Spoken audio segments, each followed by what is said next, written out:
여호와 하나님이 뱀에게 이르시되 내가 이렇게 하였으니 내가 모든 가축과 들의 모든 짐승보다 더욱 저주를 받아 배로 다니고 살아있는 동안 흙을 먹을지니라.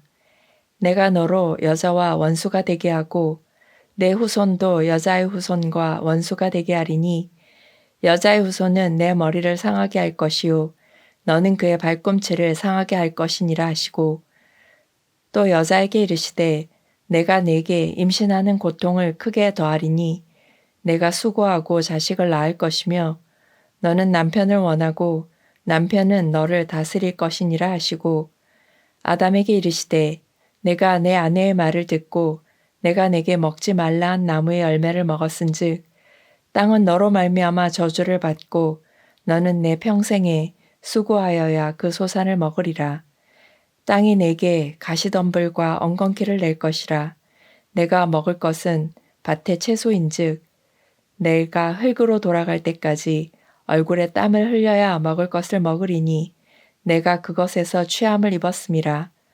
너는 흙이니 흙으로 돌아갈 것이니라 하시니라.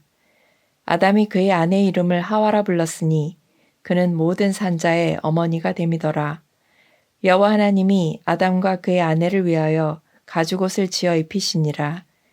여호와 하나님이 이르시되 보라 이 사람이 선악을 아는 일에 우리 중 하나같이 되었으니 그가 그의 손을 들어 생명나무 열매도 따먹고 영생할까 하노라 하시고 여호와 하나님이 에덴 동산에서 그를 내보내어 그의 근원이 된 땅을 갈게 하시니라. 이같이 하나님이 그 사람을 쫓아내시고 에덴 동산 동쪽에 그룹들과 두루 도는 불칼을 두어 생명나무의 길을 지키게 하시니라. 오늘 본문은 인류의 비극인 신라권을 다루고 있습니다. 그러나 동시에 잃어버린 낙원을 다시 찾게 될 복낙원의 약속이 이 안에 숨겨져 있습니다. 심판 중에서도 잊지 아니하시는 하나님의 긍휼은 원시복음, 가죽옷으로 은혜를 베푸십니다. 오늘 말씀은 원시복음, 심판의 결과, 가죽옷, 에덴으로부터의 추방순으로 이어집니다. 먼저는 심판의 자리에서 선포된 원시복음입니다. 원시복음이라는 말은 최초복음이라는 말입니다. 성경에서 최초로 드러난 복음이라는 의미입니다. 하나님은 가장 먼저 죄의 원흉인 뱀을 심판하십니다. 14절입니다. 뱀은 모든 가축과 들의 모든 짐승보다 더욱 저주를 받아 배로 다니고 흙을 먹을 것이라고 심판을 받습니다. 여기에서 흙을 먹는다는 표현은 뱀이 실제로 흙을 양식으로 삼는다는 생물학적 의미라기보다는 고대 근동의 관용적 표현입니다. 극한 패배와 굴욕을 상징합니다. 사단의 도구로 쓰임받은 뱀은 피조물 중 가장 비천한 존재로 전락하게 되었습니다. 그러나 진짜 심판의 핵심은 15절에 있습니다. 성경 전체를 통틀어 가장 중요하고도 신비로운 구절 중에 하나입니다. 내가 너로 여자와 원수가 되게 하고 내 후손도 여자의 후손과 원수가 되게 하리니 여자의 후손은 내 머리를 상하게 할 것이요 너는 그의 발꿈치를 상하게 할 것이니라.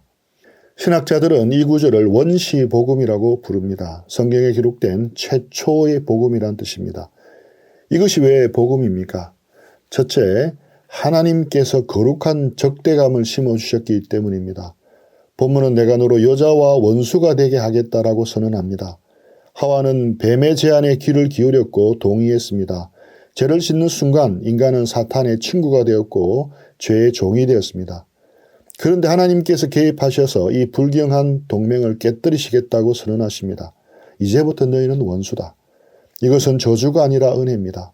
만약 하나님께서 우리를 사탄과 친한 상태로 내버려 두셨다면 우리는 영원히 악의 노예로 살았을 것입니다. 하나님께서 우리 마음속에 죄를 미워하고 사탄을 대적하는 마음, 즉 거룩한 적대감을 회복시켜 주신 것, 이것이 구원의 시작입니다. 둘째, 승리의 약속이 담겨 있기 때문입니다. 여기서 여자의 후손과 뱀의 후손 사이에 전쟁이 예고됩니다. 뱀의 후손은 영적으로 사단을 따르는 모든 악한 세력을 의미합니다. 반면에 여자의 후손은 1차적으로 경건한 인류를 의미하지만 궁극적으로는 단 한 사람, 예수 그리스도를 가리킵니다. 본문은 뱀이 여자의 후손의 발꿈치를 상하게 할 것이지만 여자의 후손은 뱀의 머리를 상하게 할 것이라고 예언합니다. 발꿈치를 물리는 것은 고통스럽지만 치명상은 아닙니다. 그러나 머리가 깨지는 것은 치명적인 패배입니다. 이 예언은 십자가 위에서 성취되었습니다. 사단은 예수님을 십자가에 못 박음으로써 그분의 발꿈치를 무는데 성공한 듯 보였습니다. 그러나 바로 그 십자가와 부활을 통해 예수님은 사망 권세를 잡은 자, 곧 마귀의 머리를 박살내셨습니다. 에덴 동산의 비극적인 현장에서 하나님은 이미 골고다의 십자가를 준비하고 계셨습니다. 죄가 들어오는 그 순간 구원도 시작되었습니다. 이것이 바로 원시 복음입니다. 16절에서 19절은 여자와 남자에게 내려진 심판과 그 의미에 대한 말씀입니다. 이어서 하나님은 여자와 남자에게 판결을 내리십니다. 이 부분은 우리가 겪는 삶의 고통의 기원을 설명해 줍니다. 먼저 여자에게 주신 말씀입니다. 16절, 임신하는 고통을 크게 더하리니 너는 남편을 원하고 남편은 너를 다스릴 것이니라. 출산의 고통은 생명이 탄생하는 기쁨의 과정이어야 했지만 죄로 인해 극심한 육체적 고통이 수반되게 되었습니다. 또한 부부관계의 변화도 예고됩니다. 너는 남편을 원하고에서 원하다는 단어는 단순한 애정이 아니라 상대를 통제하고 지배하려는 욕망을 내포합니다. 죄가 들어오기 전 부부는 서로 돕는 배필이었으나 이제 서로를 지배하고 다스리려는 갈등의 관계가 되었습니다. 오늘날 가정의 불화와 남녀 갈등의 뿌리가 바로 여기에 있습니다. 다음 17절에서 19절은 아담에게 주신 말씀입니다. 땅은 너로 말미암아 저주를 받고 내가 흙으로 돌아갈 때까지 얼굴에 땀을 흘려야 먹을 것을 먹으리니. 노동은 본래 신성한 축복이었습니다. 그러나 죄로 인해 땅이 저주를 받아 가시덤불과 엉겅퀴를 내게 되었습니다. 이제 노동은 수고와 땀이 없이는 결실을 볼 수 없는 고단한 투쟁이 되었습니다. 우리가 직장에서 겪는 스트레스, 사업의 실패, 환경 파괴와 같은 문제들은 단순히 사회 구조적인 문제가 아니라 인간의 죄가 가져온 우주적인 파괴의 결과입니다. 그리고 마침내 너는 흙이니 흙으로 돌아갈 것이니라는 사형 선고가 내려집니다. 죽음은 자연스러운 삶의 과정이 아닙니다. 죄의 삭선 사망입니다. 생명의 근원 대신 하나님과 단절된 결과 인간은 다시 먼지로 돌아가는 허무한 존재가 되었습니다. 그러나 이 절망적인 선고에서도 우리는 하나님의 섭리를 봅니다. 세 번째 중요한 것은 가죽옷입니다. 심판의 선언이 끝난 직후 20절에서 아담의 반응은 매우 놀랍습니다. 그는 자기 아내의 이름을 하와라 짓습니다. 하와는 생명이라는 뜻으로 모든 산자의 어머니가 된다는 의미입니다. 방금 하나님께로부터 너는 흙이니 흙으로 돌아가리라는 사망 선고를 들은 직후에 아담은 죽음이 아니라 생명을 노래하고 있는 것입니다. 이것은 아담의 믿음의 고백입니다. 비록 지금은 죽음의 심판 아래 있지만 하나님께서 약속하신 여자의 후손을 통해 생명이 이어지고 결국 구원이 임할 것을 믿은 것입니다. 이 믿음에 화합하듯 하나님은 놀라운 은혜를 베푸십니다. 21절을 보십시오. 여호와 하나님이 아담과 그 아내를 위하여 가죽옷을 지어 입히시니라. 이것이 복음의 절정입니다. 이전에 그들은 무화과 나무 잎으로 치마를 엮어 입었습니다. 무화과 나무 잎은 무엇을 의미합니까? 그것은 인간 스스로의 노력으로 수치를 가려보는 시도입니다. 종교, 도덕, 선행, 철학. 인간이 만든 모든 잎사귀들은 잠시는 가릴 수 있을지는 몰라도 해가 뜨고 바람이 불면 말라 비틀어지고 맙니다. 우리의 죄와 수치를 결코 온전히 가릴 수 없습니다. 인간의 노력으로는 죄의 수치를 가릴 수가 없습니다. 하나님께서 친히 가죽옷을 지어 입히셨습니다. 여기에는 가장 중요한 영적 진리가 담겨 있습니다. 가죽옷을 만들기 위해서는 무엇이 필요합니까? 반드시 짐승의 희생이 있어야 합니다. 죄 없는 짐승이 피를 흘리고 죽어야만 가죽을 얻을 수 있습니다. 여기서 우리는 장차 오실 예수 그리스도의 십자가를 봅니다. 하나님은 어린 양 대신 예수 그리스도를 희생시킴으로 그의 의라는 옷을 우리에게 입혀 주셨습니다. 우리의 더러운 죄와 수치를 그리스도의 보혈로 덮어주신 것입니다. 히브리서 기자가 말한 것처럼 피 흘림이 없은즉 사함이 없느니라. 하나님은 에덴 동산에서부터 이미 대속의 원리를 보여주셨습니다. 우리의 수치는 오직 예수 그리스도의 보혈, 그의 의의 옷을 입을 때에만 가려질 수 있습니다. 마지막으로 하나님은 인간을 에덴 동산에서 추방하십니다.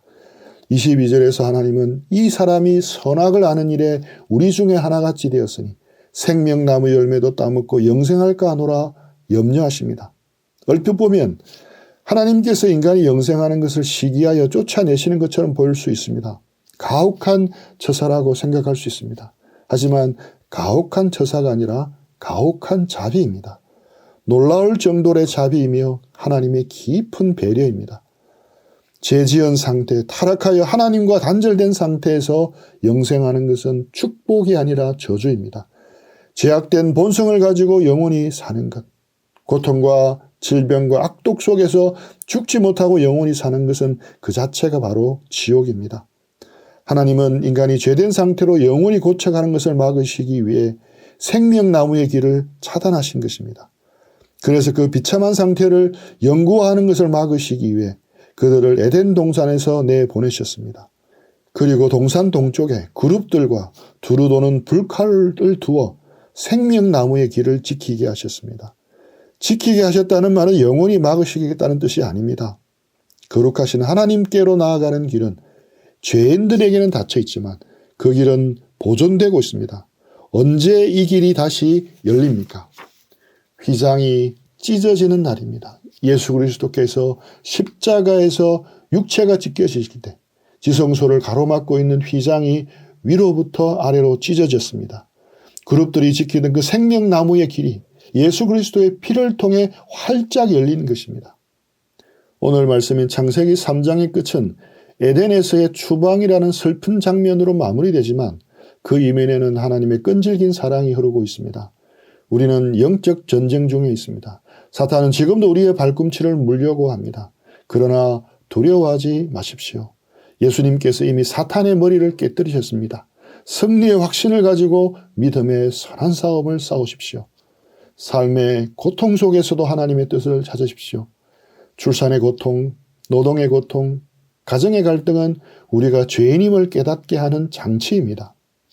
가시덤불과 엉겅기가 있는 직장에서 땀을 흘려야 하는 현실 속에서 우리는 영원한 안식처인 천국을 소망해야 합니다. 이 땅은 우리가 영원히 머물 곳이 아님을 기억하십시오.